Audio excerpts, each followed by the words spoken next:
Hari ini, cikgu akan kongsikan tips menjawab soalan sains kertas 2 bagi tahap 2 ataupun calon-calon UPSR. Untuk menjawab soalan kertas 1 ataupun kertas 2, murid-murid boleh menggunakan kaedah 3C, iaitu cari, conteng dan juga cantas. Jom cikgu terangkan apakah dimaksudkan dengan 3C. C yang pertama ialah cari. Apa yang murid-murid perlu lakukan ialah perlu mencari maklumat-maklumat yang berkaitan dan juga kata kunci. Contohnya, kita lihat contoh soalan berikut ya. Antara berikut, yang manakah pernyataan benar tentang buruj-buruj dalam raja di bawah? Jadi murid-murid perlu kenal pasti terlebih dahulu kata kunci dalam soalan ini, iaitu pernyataan benar tentang buruj. Jadi murid perlu gariskan terlebih dahulu. C yang kedua ialah conteng. Conteng di sini bukanlah bermaksud murid-murid perlu conteng bahagian ruangan jawapan. Tetapi conteng di sini adalah untuk murid-murid mengingat kembali isi-isi penting tentang topik yang telah dipelajari. Mari kita tengok contoh pilihan jawapan yang diberikan dalam soalan ini. Pilihan jawapan pertama, buruj Q ialah buruj biduk. Adakah benar Q adalah biduk? Jadi murid-murid perlulah menggaris Q dan juga buruj biduk. Sekiranya kenyataan ini benar, murid-murid perlu buat catatan di bahagian mana tepi maklumat tersebut. Seterusnya, P dan Q adalah kompas kepada ahli pelayaran. Adakah ini juga benar? Sekiranya benar, murid-murid buat rimaklah, buat catatan sikit. Yang ketiga, buruj P boleh digunakan untuk menentukan arah selatan. P ialah buruj pari. Adakah benar pari menentukan arah selatan? Dan yang keempat, buruj adalah gugusan planet yang membentuk corak tertentu. Adakah ini benar murid-murid?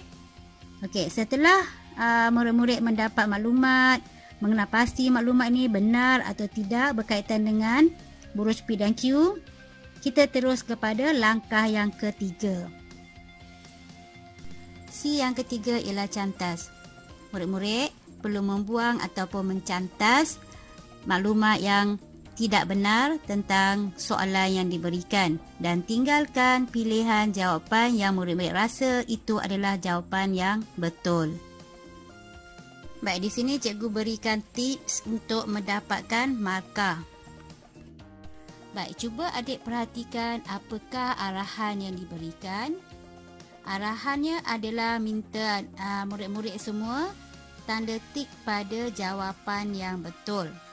Apa yang harus murid lakukan ialah mengikut arahan tersebut. Sekiranya arahan meminta tanda tik, perlulah tanda tik.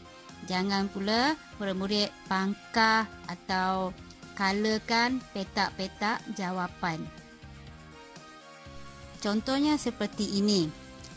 Walaupun jawapan murid-murid adalah benar, tetapi penandaannya adalah salah kerana tidak mengikut arahan yang diberikan. Jadi dikira sebagai tidak ada markah. Baik, seterusnya untuk menjawab soalan pemerhatian, murid-murid perlu membuat perbandingan sekiranya pemerhatian tersebut melibatkan dua keadaan. Contohnya seperti dalam gambar yang diberikan. Seekor ayam A dan seekor ayam B. Murid-murid perlu membuat pemerhatian. Gunakan kata-kata perbandingan seperti lebih besar, lebih gemuk, lebih berat dan sebagainya. Contohnya, ayam A lebih besar berbanding ayam B. Atau ayam A lebih gemuk berbanding ayam B. Ataupun ayam A lebih berat berbanding ayam B. Jadi murid-murid perlu membuat perbandingan antara ayam A dan juga ayam B. Ingat ya murid-murid, pemerhatian ni boleh melibatkan deria. Kita ada 5 deria. Kita boleh menggunakan penglihatan kita. Kita boleh menggunakan deria pendengaran kita, deria rasa, deria sentuh dan juga deria hidu. Pilih mana deria yang sesuai untuk kita buat pemerhatian. Bagi menjawab soalan pemerhatian yang melibatkan jadual, jadi sini cikgu bagikan tips bagaimana murid nak mengingat tentang jadual tersebut. Kita menggunakan teknik KIKA. Ki, kiri, Ka, kanan. Baik. Ki, kiri melibatkan pemboleh ubah manipulasi atau singkatan dia PUM. Manakala Ka pula ialah melibatkan PUB, pemboleh ubah bergerak balas. Murid-murid perlu mengenal pasti keywords dia. Seperti dalam soalan mesti ada perkataan diperhatikan, dicatat, direkod ataupun pemboleh ubah bergerak balas. Untuk pemerhatian kita ambil ataupun kita fokus kepada ruangan pemboleh ubah bergerak balas. Sama juga, murid perlu membuat perbandingan terhadap pemerhatian yang diperhatikan. Contohnya di sini, luas kawasan hutan yang tinggal pada tahun 2004 paling kurang, atau luas kawasan hutan yang tinggal pada tahun 2004 kurang berbanding tahun yang lain.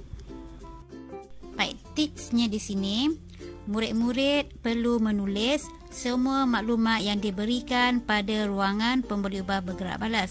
Jangan sesekali hanya menulis separuh atau sebahagian. Mesti tulis semua untuk mendapatkan markah ya murid-murid. Seterusnya untuk menjawab pemerhatian lain, di mana satu pemerhatian biasanya untuk menyokong satu inference, dan murid-murid tidak boleh menulis semula pemerhatian yang telah anda gunakan dalam jawapan pemerhatian sebelumnya. Dan murid-murid perlu elakkan memberi lawan pada pemerhatian yang telah dituliskan. Seperti berikut ya. Baik, untuk pemerhatian pertama, murid-murid telah menulis ayam A lebih berat berbanding ayam B. Untuk menjawab pemerhatian lain, murid menulis ayam B lebih ringan berbanding ayam A. Kenyataannya ini adalah salah kerana murid mengulang semula ataupun menulis pemerhatian yang sama dengan pemerhatian yang di atas tadi. Sepatutnya untuk pemerhatian lain, murid boleh menulis ayam A lebih gemuk berbanding ayam B. Baiklah, seterusnya kita akan melihat cara untuk menjawab soalan inference. Biasanya sebelum kita menjawab soalan inference, kita perlu membuat pemerhatian terlebih dahulu. Baiklah murid-murid, cuba perhatikan soalan berikut. Nyatakan dua inference berdasarkan gambar di bawah. Bolehkah murid-murid menyatakan inference?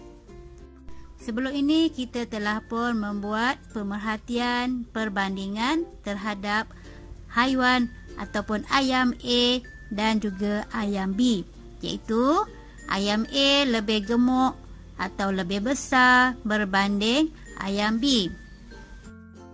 Sekarang kita nak memberikan inference atau sebab kenapa ayam A lebih gemuk, lebih besar berbanding ayam B. Untuk menjawab soalan inference, murid-murid juga perlu membuat perbandingan. Okey, di sini contoh jawapan yang diberikan ialah inference yang pertama, kerana ayam A mendapat makanan yang berkualiti berbanding ayam B. Inference yang kedua, kerana ayam A mendapat makanan yang mencukupi berbanding ayam B. Inference lain boleh juga dibuat ya murid-murid, seperti kerana ayam A daripada baka yang baik berbanding ayam B. Baiklah murid-murid, elakkan memberi inference yang kedua berlawanan dengan inference yang pertama. Contohnya, inference yang pertama, murid-murid telah menulis kerana ayam A mendapat makanan yang berkualiti berbanding ayam B. Okey, untuk jawapan itu, murid-murid telah mendapat markah. Untuk jawapan inference yang kedua, murid-murid telah menulis kerana ayam B mendapat makanan yang kurang berkualiti berbanding ayam A. Dan ini adalah salah kerana mengulang semula jawapan yang pertama. Cikgu harap murid-murid dapat memahami penerangan yang telah cikgu jelaskan daripada peringkat awal tadi. Sebagai pengukuhan, marilah kita cuba buat latihan bersama-sama. Murid-murid bolehlah berbincang bersama rakan serta guru.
Sekian dulu untuk kali ini murid-murid.